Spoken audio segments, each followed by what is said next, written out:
જય શ્રી સ્વામિનારાયણ। શ્રી સાળંગપુર ધામની અંદર બિરાજતા શ્રી કષ્ટભંજન દેવ હનુમાનજી મહારાજ જેવું દાદાનું નામ છે એવો જ દાદાનો પ્રતાપ છે।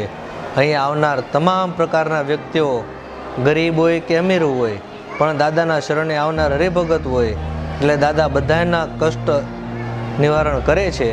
અને અહીંયા આવતા તમામ દાદાના સેવકોની માટે બધી સરખી જ વ્યવસ્થા રાખવામાં આવેલી છે।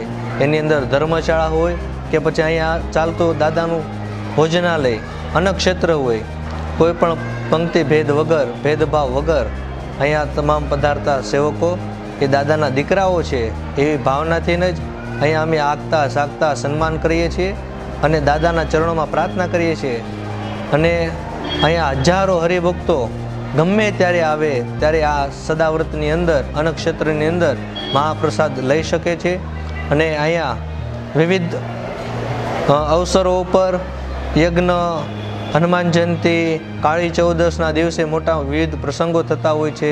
અહીંયા ચાલતી ગૌશાળાઓ જેની અંદર ઘણી બધી ગાયો છે એની પણ ખૂબ સારી રીતના સેવા થાય છે। એટલે આ ધામ એક એવું પવિત્ર ધામ છે કે અહીંયા આવનાર કોઈ પણ વ્યક્તિએ અહીંયા રાજી થઈને જ જાય, ગમે એવા દુઃખ દર્દ અહીંયા દાદાના ચરણે અર્પણ કરીને જાય અને દાદા એમના દરેકના દુઃખ દૂર કરી અને જીવનની અંદર એક આનંદની અનુભૂતિ, અહેસાસ આપે છે। અસ્તુ, જય શ્રી કૃષ્ણ।